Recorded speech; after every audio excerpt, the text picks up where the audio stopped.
Bareilly.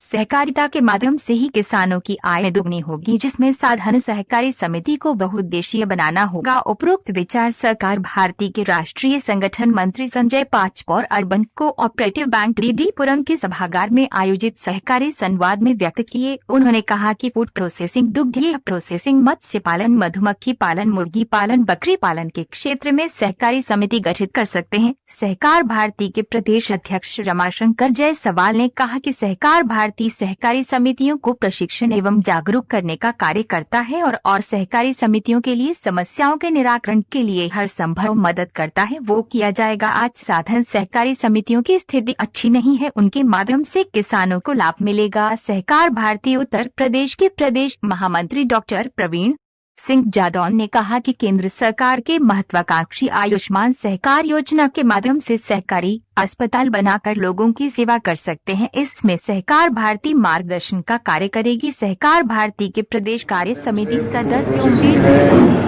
Cold storage के माध्यम से है।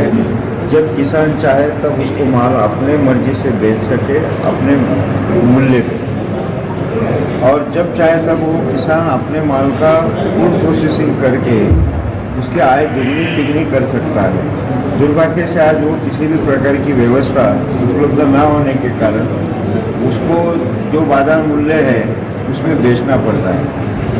और तीसरी बात रही आय दुगनी करने के लिए मधुमक्खी पालन जैसे प्रयोग करना है, पशुपालन के जैसे प्रयोग करना है। इसके माध्यम से किसानों की आय दुगनी करने का प्रयास सहकारिता से हम कर सकते हैं और हमारे देश में अच्छे सफल प्रयोग हुए भी है। देश में हमारे अमूल जैसा है कि वो एशिया में सबसे बड़ा कोऑपरेटिव मिल्क डेयरी है। आज रोज पर डे 1 करोड़ लीटर दूध वो कलेक्ट करता है और लाखों किसानों को गाय और भैंस वो देते हैं और विदाउट पैसे बाद में वो दूध कलेक्ट करते हैं, उसके माध्यम से उनका पैसा वो डिडक्ट करके लेते हैं। और जानवर को इंश्योरेंस है, जानवर का डॉक्टर की सर्विस है, उसके खाद्य की है, वो सब सुविधाएं अमूल के माध्यम से दी जाती है। तो इसी प्रकार से उत्तर प्रदेश में भी डेयरी के लिए बहुत बड़ा स्कोप है।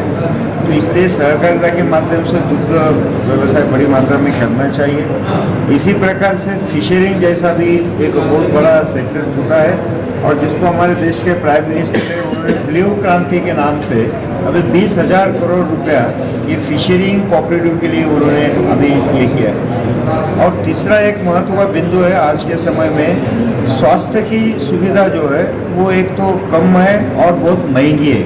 अभी हमने कोरोना में भी देखा कि कहाँ 50 लाख, 25 लाख, 15 लाख ऐसे लोगों को देने पड़े और डर था। लेकिन गवर्नमेंट के हॉस्पिटल है वहाँ सुविधाओं का अभाव है और प्राइवेट हॉस्पिटल है वहाँ पैसा ज़्यादा है। तो ये दोनों के बीच का रास्ता है, वो कोऑपरेटिव हॉस्पिटल बना सकते हैं और ये महाराष्ट्र में, कर्नाटक में, केरल में, कुछ प्रमाण में मध्य प्रदेश में ये हमने प्रयास शुरू किया है जो सहकारी तत्वों पे रुग्णालय शुरू करेंगे। तो ये दोनों के बीच का एक मॉडल है। तो ये स्वास्थ्य के बारे में भी सहकारिता में अच्छा होगा। और अभी हमारी केंद्र सरकार ने आयुष्मान सहकार ऐसा भी नई घोषणा भी की है। हमने 2 साल पहले से कोऑपरेटिव हॉस्पिटल का प्रोजेक्ट किया है, अभी ये गवर्नमेंट ने डिक्लेयर किया है कि आयुष्मान सहकार, तो उसके माध्यम से वो कर ही रहे। और एक महत्व का बिंदु है जो मैं उत्तर प्रदेश के बारे में खास करके कहने वाला हूँ। मैं महाराष्ट्र से बिलोंग करता हूँ। महाराष्ट्र, गुजरात, कर्नाटक ये राज्यों में क्रेडिट सोसाइटी चलती है और लगभग 1000 करोड़ का टर्नओवर करती है क्रेडिट सोसाइटी। और लोग सुबह आएंगे तो शाम को उनको 2 लाख रुपए से 10 लाख रुपए तक की राशि क्रेडिट सोसाइटी दे सकता है ऋण के तौर पे। लेकिन मैंने पूरे उत्तर प्रदेश में 24 करोड़ पॉपुलेशन का उत्तर प्रदेश है और यहाँ केवल वेतनभोगी कर्मचारियों की ही क्रेडिट सोसाइटी है, बाकी कोई क्रेडिट सोसाइटी को परमिशन नहीं है। पूरे भारत में 1.5 लाख क्रेडिट सोसाइटी है, उसमें से सबसे ज़्यादा 50-60 हज़ार क्रेडिट सोसाइटी महाराष्ट्र में है। और ये क्रेडिट सोसाइटी के माध्यम से जो साहूकारी है, जो ब्याज से पैसा देने वाला है, वो लगभग 90% हमने समाप्त किया है, महाराष्ट्र, गुजरात, कर्नाटक। लेकिन उत्तर प्रदेश में ये क्रेडिट सोसाइटी की कंसेप्ट ही नहीं है। तो ये थोड़ा लाना चाहिए। इसके कारण थोड़े गरीब तबके के लोग हैं, हम जो 12 बलूदार कहते हैं, नाई है, मोची है, चर्मकार है, धोबी है, सुतार है, सब्जी बेचने वाला है, चाय बेचने वाला है, ऑटो चलाने वाला है, ऐसे छोटे छोटे तबके के लोगों को 25,000, 20,000, 50,000 इससे बड़ी राशि नहीं चाहिए। लेकिन ये राशि देने के लिए भी आज किसी भी प्रकार की सुविधा नहीं है।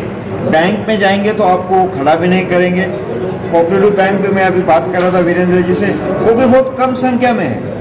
अकेले महाराष्ट्र में 1650 शेड्यूल और कोऑपरेटिव बैंक है देश में, उसमें से 550 केवल महाराष्ट्र में और 300 के करीब गुजरात में, 400 के करीब कर्नाटक में। बचे हुए पूरे भारत में 200-250 कोऑपरेटिव बैंक है। आप उत्तर प्रदेश में लेंगे तो 50-60 भी कोऑपरेटिव बैंक मिलेंगे नहीं। तो सामान्य व्यक्ति जाएगा कहाँ? तो इसको बढ़ावा देने के लिए हम जगह जगह सहकार भारती के माध्यम से सहकारिता को कैसे बढ़ा सकते हैं, किसानों की आय कैसे दुगनी कर सकते हैं, इसके बारे में सब जगह ऐसी संगोष्ठियाँ हम कर रहे हैं। मैं अभी उत्तराखंड से आया हूँ, अभी यहाँ उत्तर प्रदेश में, यहाँ से मैं बंगाल जाऊँगा। तो बड़ी मात्रा में सहकारिता को लोगों तक लेके जाना और उसके माध्यम से कैसे परिवर्तन ला सकते हैं, इसके बारे में प्रयास करें।